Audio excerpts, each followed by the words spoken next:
Hello, and welcome to the Selene River Press Practitioner videos, a series of short conversations with some of our prominent writers, authors, and practitioners.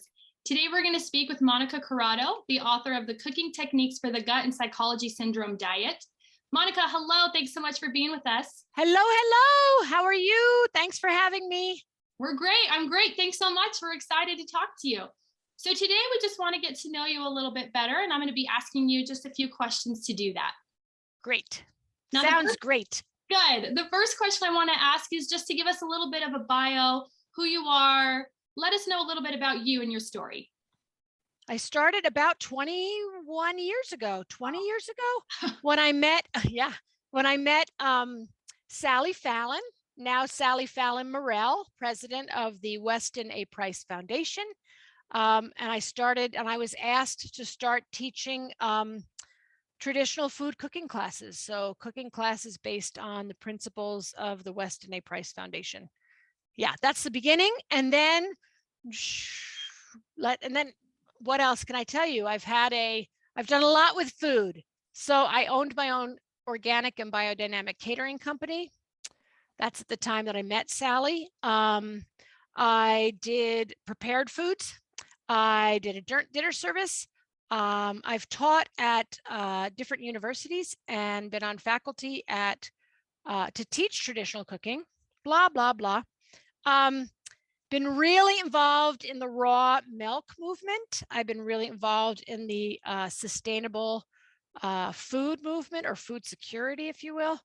And I met Dr. Natasha Campbell-McBride. That was the next big turn. The first turn in my life was meeting Sally Fallon. Mm-hmm. And the next turn was Sally Fallon bringing Dr. Natasha Campbell-McBride from the UK to the US to talk about children's health, which is when I learned about the GAPS diet. So that was I think it was, golly, it's 2021 now. Oh, when was that? 2008, maybe? Long time ago. So yeah, what do? I teach people how to cook. I teach people how to be well with food. I offer advice about how to source real food. Source real food, and then how to cook it in a way that is digestible and absorbable, and to maximize the nutrient density. And then what else can I tell you? So saying that I teach people how to cook is like, I haven't been able to teach them really live how to cook in the last 2 years. Yeah. But I also work with clients one-on-one. And then what else do? I'm a speaker, I'm an author. Yeah, I'm a writer. And yeah, I'm just all about cooking for well-being. That's what I call it. Wow, what a great way to sum that up. What an incredible bio. I have to say, I've known you for years and I didn't know most of those things, as I'm sure a lot of our viewers and readers won't. That was great to get to know that a little bit. I love that. Well, there's more on my website. Anybody can find it, simplybeingwell.com. That's the Perfect. Thumbnail sketch. So perfect. Yes, absolutely. Yeah. I love it. I love getting to know you a little bit.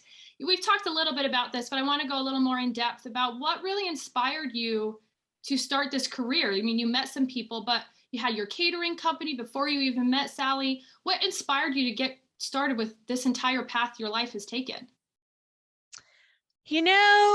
A series of happy accidents. No. So the background is I actually have a master's degree in national security. So you probably don't know that either. No, definitely not. Yeah. So I was living in Washington, D.C. I had done a lot of different jobs in national security. I can't tell you about them because, they're classified. And I really got tired of kind of schlepping in that industry as a woman with only a master's and no military background, believe it or not. So I'm just going to leave it at that. And I was kind of at a crisis of like, what am I going to do with my life? Here I am. I've got, my bachelor's, my master's, a couple of years, bunch of years under my belt doing this, lots of writing, research, work on the Hill, blah, blah, blah. Mm-hmm. And I was pretty miserable. So what I did was I went back to what I always loved, which was food. I loved food. Of course I love eating food, but I loved being with food. I loved making food. I remember my mother, having me help her in the kitchen back when I was, from the time I could really help in the kitchen, what, 7, 6, 7, 5. And so I thought, I'm going to go look into food. I've always loved food. And so, as I said, it was like a bunch of different things. First, I went into catering. That's not actually true. First, I went into any food service job I could get at the Mayflower Hotel in Washington, D.C., 2 blocks from the White House, 4-star hotel. And I did a lot of stuff there. I was the food and beverage controller, food and beverage division controller. I was a catering manager. I was convention manager. I ran restaurants, bars, whatever. I learned a lot. And then when I burnt out of that, I left there and I started my own catering company. But there's a lot more to that. I started my own catering company, but I started it looking for organic and biodynamic foods. Looking at this question of like how food is grown, and then how food is like sustainable farming, etc. I met Joel Salatin, and if people don't know who Joel Salatin is, well, just go look him up. He's called the priest of high pasture. He's the #1 grass farmer in the country, Joel Salatin Polyface Farm. Anyway, I met him, and I met Sally Fallon, and I just kept making the connections of real food, real food, real food. And at the same time, I got a nutrition. I got some training in nutrition, etc. And I just kept looking at the connections of like, wow, if the earth is sick and the food I'm eating was sick, like confined animal feeding operation, etc., or genetically modified, whatever, or, pesticides, herbicides, etc., or glyphosate, whatever. I mean, glyphosate wasn't really around and known back then, but in any case, I just kept connecting the dots of, people are sick. People's brains aren't working. I got very involved in the whole question of autism back then. Autism, brain function, why? What's going on? And so it was just this kind of confluence of factors. I kept searching, woman's search for meaning. I kept searching for, right, like, what's the connection here between what we eat and how we feel, what we eat and how our brains work, what we eat and how our body operates. And so in terms of a career, it really started as just following, like, I love food. I love to look at these connections. And I had this organic and biodynamic catering company, which I'm happy to talk about later.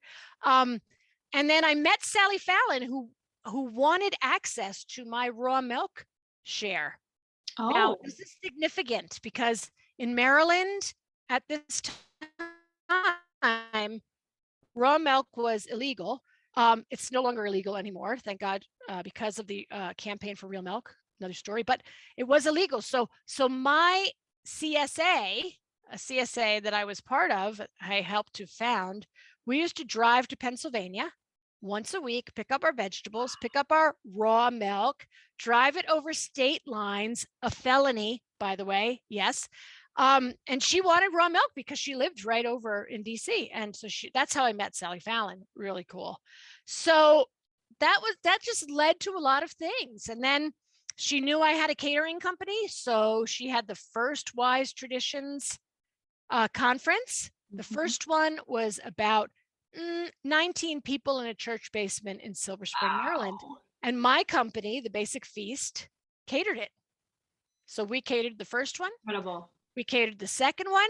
And then she went from like 250 people to 1,200, 1,500, 1,800. It was too big for me to handle. But anyway, it just kept, growing. So that's how I met Sally. And then Sally asked me to be part of her. I'm on their honorary board. I've been on the honorary board of the Weston A. Price Foundation almost since it started. So that's kind of just how it happened. Oh, and then I'm speeding up to now, don't worry. And then when I catered those first Wise Traditions conferences, I had someone that it was at the conference call me one, I don't know, Saturday, Sunday morning at my home. She said, Monica, would you teach Nourishing Traditions? I'm like, what do you mean? Nourishing Traditions is Sally Fallon's cookbook, Yeah. right? And I said, what do you mean? She goes, well, I'm an assistant manager here at one of the local co-ops in cooperative stores, right? A co-op in in Bethesda, Maryland. She said, we have the book, but nobody knows how to do it. Like it's big and it's complicated. People don't know. And could you maybe come in? And I said, sure, why not? So that was the beginning of my teaching career. No joke. She basically invited me to come. So I started teaching in a co-op before they opened at 8 o'clock in the morning on a Sunday on a 6-foot table with a burner that was an electric burner plugged in. And I taught bone broth, believe it or not, big, huge pots on an electric burner. And that was the beginning of my teaching cooking. And I've done it ever since then. It was, yeah. And then the next speed forward, another, I don't know, 5-7 years or something, I was teaching my Nourishing Traditions cooking classes one Saturday morning. It's somewhere in Virginia and probably Alexandria or something. And the student said, hey, Monica, will you teach GAPS? And I was like, well, I teach GAPS. So I thought, yeah, I've got the book. Yeah, I can teach GAPS. So then I went and developed the first GAPS cooking classes. So, and then it just took off. So yeah, that's the journey. I just kept being invited forward into something more, right? Sally says, will you cater my conference? Sure. Then someone there says, God, you know how to do this. Can you teach it? Sure. Yes, I can. Yes, I can. Yes, I can. That is a very inspiring story. That was fascinating. I can't believe you started at the beginning all the way to now in the raw milk story. That was incredible. Thank you so much for sharing that. I loved it. Yeah.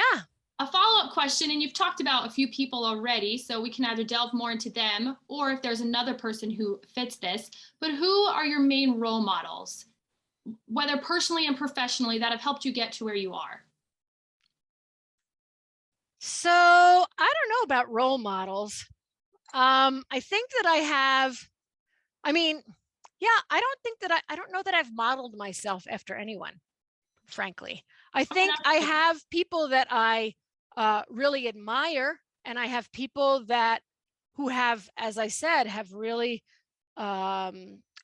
helped me in terms of representing certain principles. So for example, Sally Fallon again. Sure. So Sally is, the president of the Weston A. Price Foundation. She's all about food farming and the healing arts. She's about connecting people. She's about connecting people to real food, right? Connecting people like the consumer directly to the farmer. And so she has had obviously all of the Weston A. Price books and et cetera, and certainly the way that she wrote her cookbook from those principles. So that has had a big influence on my life. And certainly, again, Natasha Campbell McBride, she's had a huge influence on my life because she shows the way. She shows the way of how food can heal. And I think, that it actually tears me up a little bit when I think about how many people the GAPS diet has helped, how many people real food helps. And so the two of them are kind of my lights out there. They've been. And then of course, Joel Salatin, I just love because he's showing farmers how he had to show farmers, listen, you don't have to have cows on feedlots. Really? Yeah. Did you know that cows are supposed to be on grass? And you're like, really? Yeah. Can you do that and make a profit? Yeah, you really can. Or can you do that, be sustainable and actually, make a profit so you can actually live your life and feed your family? Yeah, you really can. And he also talked a lot about food security and food insecurity, which is a very big topic these days. Yes. Where are you getting your food from? Yep. I love it. So those are, I would say that they inspire, they're my inspiration. Love that. I don't know that they're my role models because frankly, I mean, just between you, me, and everybody who's watching these videos, there was no one doing what I'm doing. Mm-hmm. There is no one doing what I'm doing. Well, When we're talking about, mm-hmm. I said, that's a great point. You know, maybe you're now on that list of role models for other people like Sally and Natasha were for you.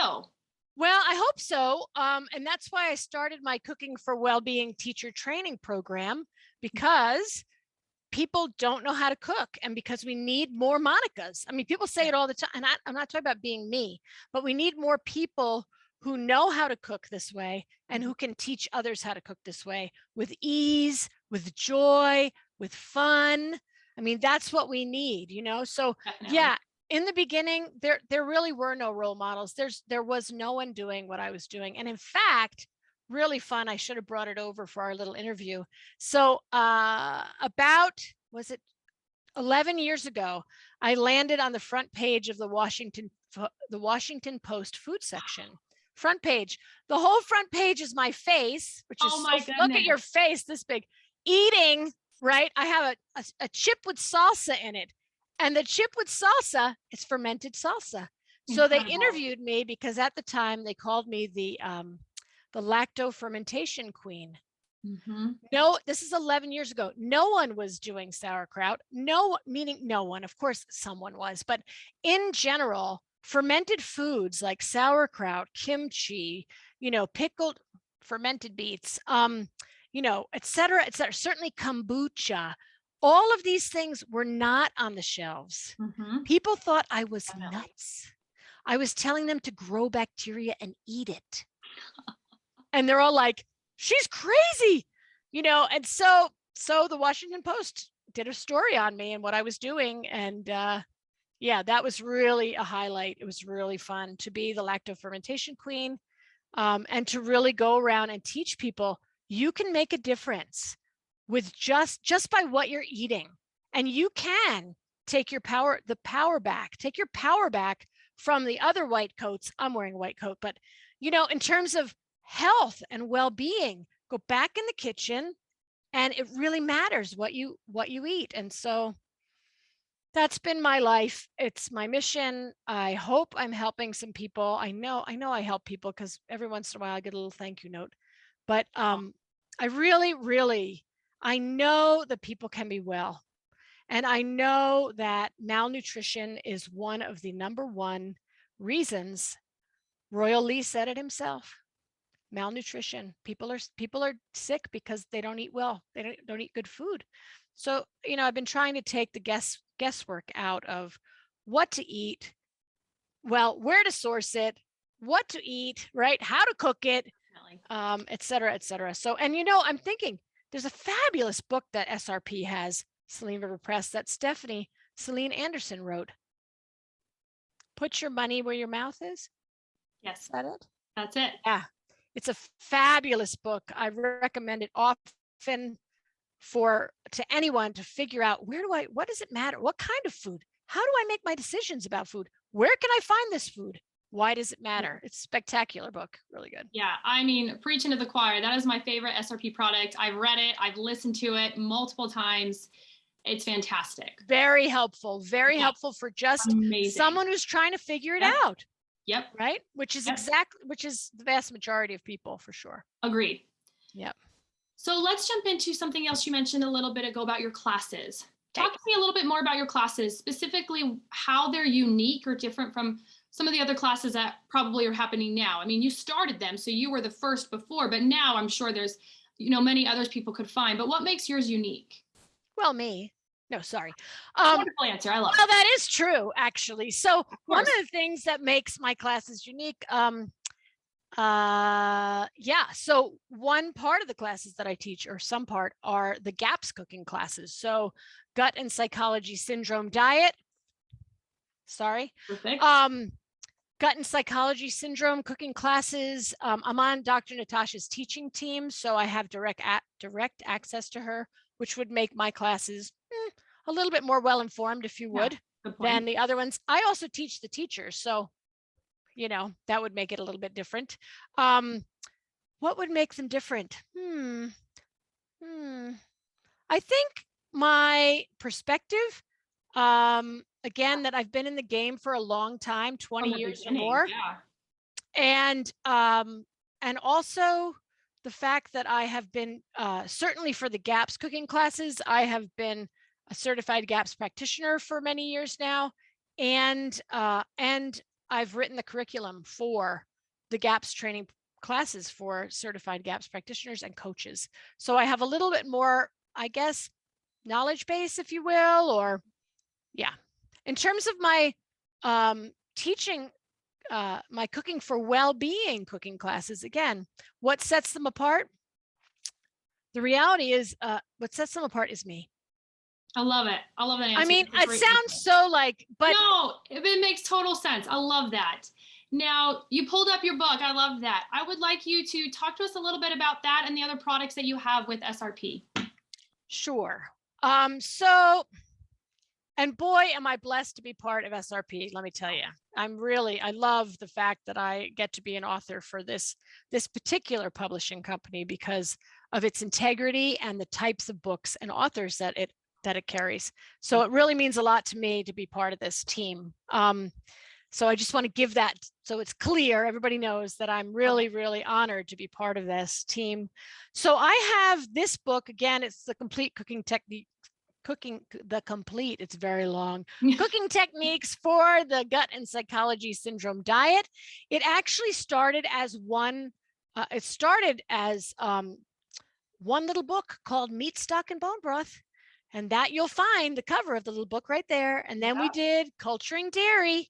And then we did lactofermentation. And then we did nuts and seeds. So what started, and actually this was a strategy that, if I can say it, Stephanie and I had to just get the information out there more quickly. Like, how fast can we get this information out there? If we did them as small books, which are still available on the SRP website, Selene River Press, as monographs, we would get the info out faster to people who really needed it.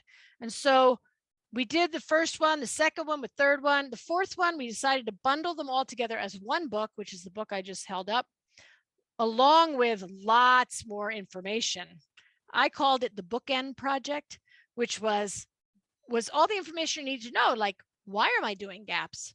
Why would it be good for you? How do you do it? How do you move from stage to stage, et cetera, et cetera. And then you get all the techniques, 1, 2, 3, 4 books.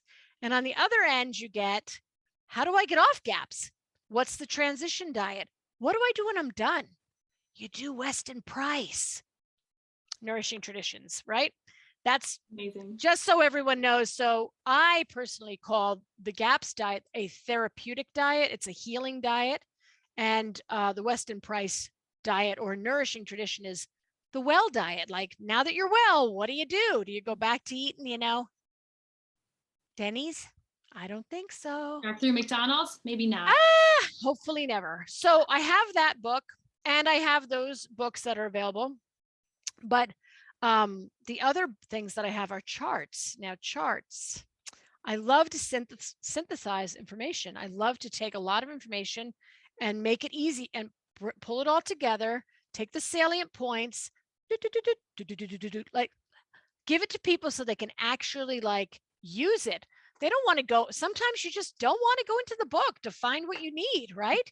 So there are 2 charts that Selene River Press carries for me. One is my preparing whole grains and legumes for nutrient availability, right? For digestibility. In any case, it's all about, how do you soak beans? How do you soak grains to make them actually digestible? So that is a hand illustrated and hand lettered. It's all calligraphy. That is not a font off of a computer, folks. Chart. It's beautiful. People love to like put it in a frame and put it in their, it's like kitchen art. They put it in their frame, they put it in their kitchen. And now they know, how do I soak beans? How do I soak grains? How long? With what? Why? When? How long do I cook them?